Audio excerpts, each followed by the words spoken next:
আসসালামু আলাইকুম। ইলিশের সিজনে ইলিশ পোলাও হবে না তা কি হয়? তবে আমি আজ আপনাদের সাধারণ কোনো ইলিশ পোলাও নয়, আপনাদের তৈরি করে দেখাবো একদম শাহী স্বাদের রাজকীয় ইলিশ পোলাও। মাছের টুকরোগুলো আস্ত থাকবে কিন্তু ভেতরটা হবে দারুণ জুসি। চলুন দেখে নেই এই শাহী আয়োজনের পুরো প্রস্তুত প্রণালী। প্রথমে আমি 2 টেবিল স্পুন টক দই নিয়েছি, তারপর 1 টেবিল স্পুন পেঁয়াজ বাটা নিয়েছি, হাফ টি স্পুন আদা বাটা নিয়েছি, হাফ টি স্পুন রসুন বাটা নিয়েছি, তারপর হাফ টি স্পুন হলুদ গুঁড়া নিয়েছি, তারপর হাফ টি স্পুন ধনিয়ার গুঁড়া নিয়েছি, 1 টেবিল স্পুন মরিচের গুঁড়া নিয়েছি, তারপর হাফ টি স্পুন জিরার গুঁড়া নিয়েছি।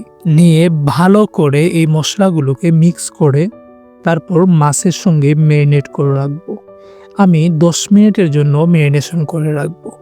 মাছগুলোর সাথে প্রপারলি মশলাগুলোকে ভালো করে মিক্স করে নেব। কোনায় কানায় পিছনে ভেতরে সব জায়গায় মাছের মশলাগুলোকে আমি পৌঁছিয়ে দেব। এইভাবে সুন্দরভাবে ম্যারিনেশন করে রাখবো 10 মিনিটের জন্য।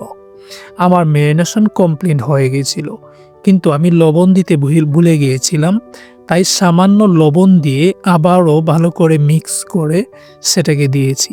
আপনারাও পরিমাণ মতো লবণ দিবেন। তারপর অন্য একটি পাত্রে পরিমাণ মতো তেল দিয়ে আমি সামান্য কিছু পেঁয়াজ বেরেস্তা করে রাখবো। এখানে আমি 1 কাপ পরিমাণে পেঁয়াজ নিয়েছি।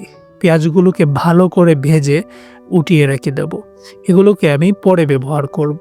তারপর সেই তেলের মধ্যেই পুনরায় আবার সামান্য কিছু পেঁয়াজ দিয়ে আমি এখানে হবে 2 টেবিল স্পুনের মতো পেঁয়াজ দিয়েছি। সামান্য নরম হয়ে আসলে মাছগুলোকে পেঁয়াজের সঙ্গে দিয়ে দেব।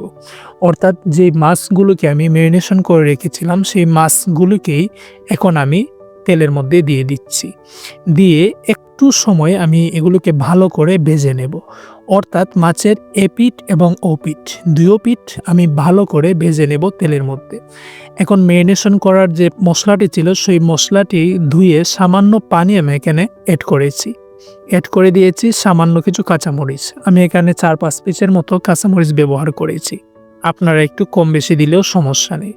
দেখতেই পাচ্ছেন মশলাগুলো কেমন শুকিয়ে কালারটা বের হয়ে আসছে। তেলগুলো কত সুন্দর ছেড়ে দিয়েছে, মাছগুলো অনেকটা জুসি এবং সুন্দর হয়ে গেছে। আমি মাছগুলোকে আলাদা একটি পাত্রে উঠিয়ে রাখছি। এভাবে উঠিয়ে রেখে দেব এবং যেই মশলাটি অবশিষ্ট ছিল সেই মশলাটির মধ্যেই আমি পোলাও চাল ব্যবহার করব। আমি এখানে 3 কাপ পোলাও চাল নিয়েছি। আমি 3 কাপ পোলাও চাল নিয়ে সেই পোলাও চালটাকে মশলার সাথে মাছ ভাজির যে মশলাটি অবশিষ্ট ছিল তার সাথে ভালো করে মিক্স করে নিয়েছি। এখন আমি সামান্য কিছু এলাচ 5 পিসের মতো, কিছু দারচিনি এবং তেজপাতা দিয়েছি। 3 পিস তেজপাতা দিয়েছি। দিয়ে ভালো করে মশলার সঙ্গে তেলগুলোকে মাখিয়ে একদম বিরানের মতো করে নিয়েছি। এখন আমি পানি ব্যবহার করছি। পানি আমি এখানে 3 কাপ চাউলের জন্য 6 কাপ পানি ব্যবহার করেছি। অর্থাৎ প্রতি 1 কাপের জন্য আমি 2 কাপ পানি ব্যবহার করেছি। এটাই হচ্ছে একদম প্রপার পরিমাণ। আপনারা যদি এইভাবে ব্যবহার করেন আপনার চাল হবে একদম ঝরঝরে। দেখতেই পাচ্ছেন আমার পোলাও চালটি কত সুন্দর ঝরঝরে হয়েছে। আমি লবণ দিতে ভুলে গিয়েছিলাম, তাই আবার লবণ দিয়েছি। লবণ দিয়ে ভালো করে আমি মিক্স করে নিয়েছি। এখন প্রথমে 4-5 পিস আলু পকোড়া দিয়েছি, তারপর ভেজে রাখা পেঁয়াজ বেরেস্তাটাকে এখানে ছিটিয়ে দিয়েছি। তারপর আমি কিছু কিশমিশ দিয়েছি। দেওয়ার পর আমি মাছগুলোকে আবার পোলাও চালের উপরে দিয়ে দিয়েছি। আপনারা দেখতেই পাচ্ছেন কত সুন্দর করে। তারপর ঢেকে রেখে আরো 10 মিনিটের মতো আমি এখানে একদম অল্প আঁচে রান্না করেছি। এখন আমি ঘি দিয়ে দিচ্ছি। আমি 1 টেবিল স্পুনের মতো ঘি ব্যবহার করেছি। ঘিটি ব্যবহার করার পর এর স্বাদ অনেক বেড়ে যাবে। আপনারা দেখতেই পাচ্ছেন কত সুন্দর কালার আসছে আমার এই পোলাও রেসিপিটির।